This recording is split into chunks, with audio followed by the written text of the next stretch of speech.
This event infected millions of players. Most epic moments in WoW. The unforgettable MMO moments. I have a plenty of them.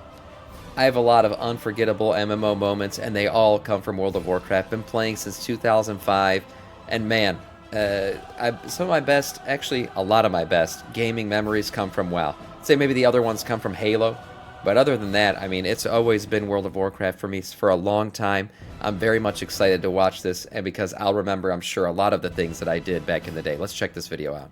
From a former dragon aspect shattering the world to a digital plague infecting thousands of players, World of Warcraft has seen its fair share of unique events. As World of Warcraft approaches its 20th anniversary, moments like these have written the history of Azeroth itself through unique gameplay and story elements. It seems like there's always something new and exciting going on in Azeroth, so let's take a look at some of our favorites throughout the first 10 years of WoW. Yes.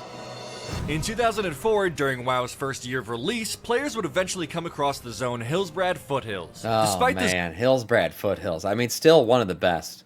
Still one of the best. Let's be honest. Like, everyone loves Grizzly Hills and Northrend, but man, Hillsbrad, this was like the OG of that. Oh, I loved Hillsbrad Foothills. I remember going through here the first time, seeing the towers, the war towers still up there, some of them ruined. It's a beautiful zone. The zone's beautiful and seemingly peaceful atmosphere, Hillsbrad would actually become one of the deadliest zones of WoW's early years. The zone contained leveling questlines for both Horde and Alliance. The Alliance's main town, South Shore, was located here, and Horde's town, yes. Terran Mill, was a little ways up north, located here. I always called it Torin Mill, and I still do. And yes, I remember grouping up into 40-man raids and raiding the shit out of this place. Oh my god, how much time I spent here killing Horde. And I played on a PvP server. I was on Kel'Thuzad for a long time, Shattered Hand for a long, always PvP servers, and we would spend hours here just raiding this place and killing Horde. It was so much fun. Their close proximity caused players to constantly bump into one another, and all it took was a little spark of world PvP to ignite a never-ending conflict between the players in this region. With both factions spawning nearby in their respective towns and immediately running back into the fight, this was just natural world PvP. Like, this was just players creating essentially a PvP match in the open world. Man, I hated it because the Horde. What was the other one? For the Alliance, you know what they hated? I remember it was Crossroads.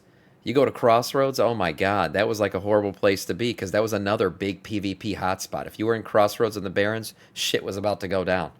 Oh my god, these were good times, man. Open world PvP is the best kind of PvP. Just completely unfiltered, unregulated, unbalanced, just people slaughtering each other. Oh, I miss these days.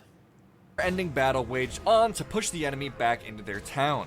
There were no actual objectives like in modern PvP chat, modes. yeah. Players were just fighting each other for the pure fun of it, and they became server legends. The endless battle was a precursor to the introduction of Battlegrounds a year later, and would be immortalized in the modern PvP brawl, Torin Mill versus South Shore.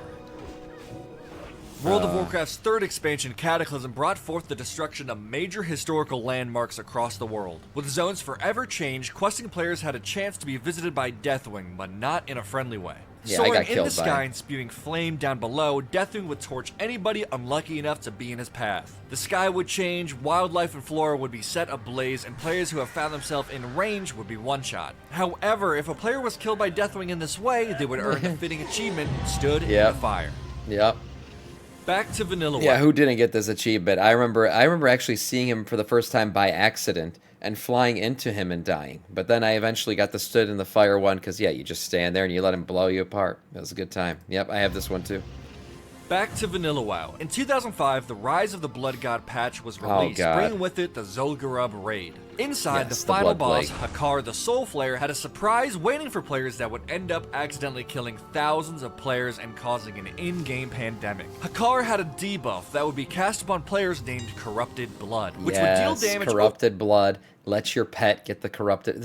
You know what? Hunters are the ultimate G-gens of this game. That's true. They always pull before the counter goes down, and then they did this. Hunters are responsible for this whole corruption blood plague thing that happened because they would let it happen, let it attack their hunter, their pet, right?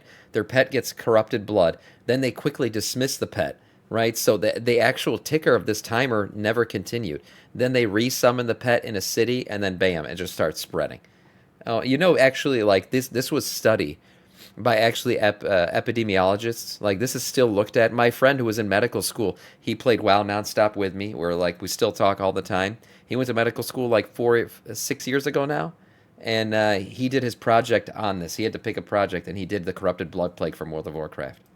Overtime to anybody afflicted and what it spread taught to people nearby about players. epidemics and Normally, this pandemics. debuff would be removed at the end of the encounter for anybody that still had it, but there was an unforeseen carrier: companion pets. Animal companions could be hit with this debuff, and if they were dismissed Always a before hunter. the fight ended, they would retain it until summoned again. As soon as the first infected pet was summoned in a capital Basically, city, everything was set in motion. No longer contained in Zul'Gurub, the debuff spread like wildfire to everyone and everything, players and NPCs alike. For nearly a month, players were being killed by corrupted blood, so much so that players would distance themselves from each other to try to contain the spread. This event Literally, this is like, social distancing and stuff. People were doing it. We made COVID cool before it was cool.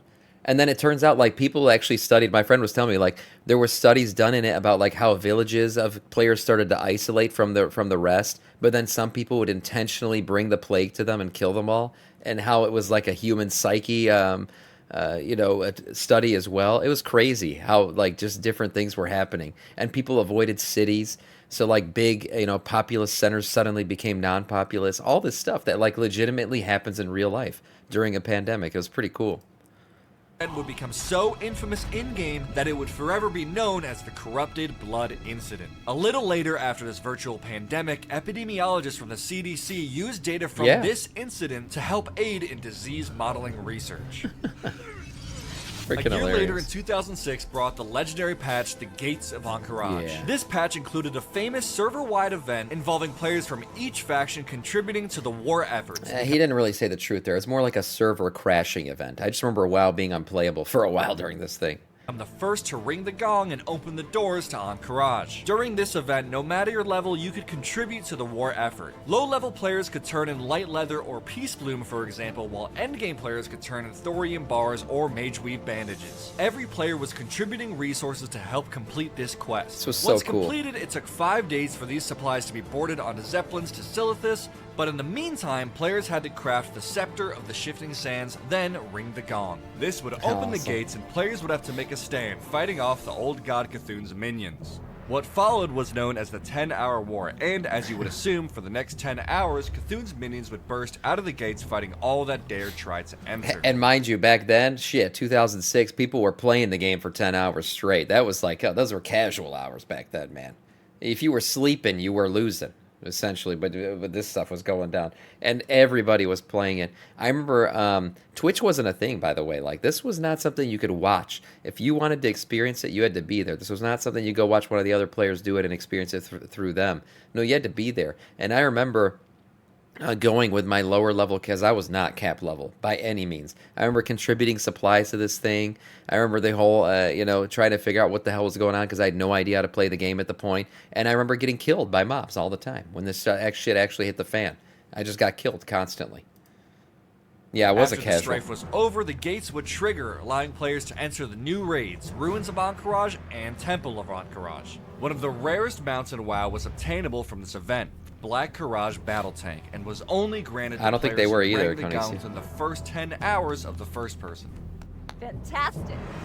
With the new in-game event to celebrate WoW's 20th anniversary, you can re-experience some truly epic moments of WoW history, like the opening of the AQ gates, or battling through Blackrock Depths reimagined as a raid. WoW may be 20 years old now, but for each day, new stories are being told, events are being added, and legendary rewards are being earned. There's never a bad time to hop in and contribute to WoW's history yourself. Any fun events you remember that we missed? Leave them in the comments below, and we'll see you in Azeroth.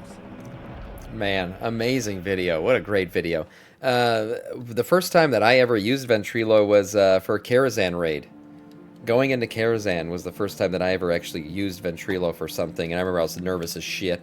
I did watch a lot of Ventrilo videos on, YouTube and stuff. People getting blasted, the bombs going off, the chewing gum. Remember all those memes. They were a good time. Man, so many good memories. The Blood Plague is freaking hilarious. Yes, the opening of the Gates of Ankorage, of course. And so many more good times. The PvPing. When he talked about Torn Mill, I spent a ton of time doing Torn Mill. And I also spent a ton of time raiding other cities. I remember 40-man raids going into Orgrimmar, trying to get in there and kill Thrall at the time who was sitting on the throne. Like, that was a thing that happened all the time. And I also remember the opposite. Being in Stormwind and witnessing a 40-man horde raid coming into Stormwind. Man, those were the days. Open world PvP. I don't know if we'll ever get to the point where it's as epic as it used to be, but those were good times for sure.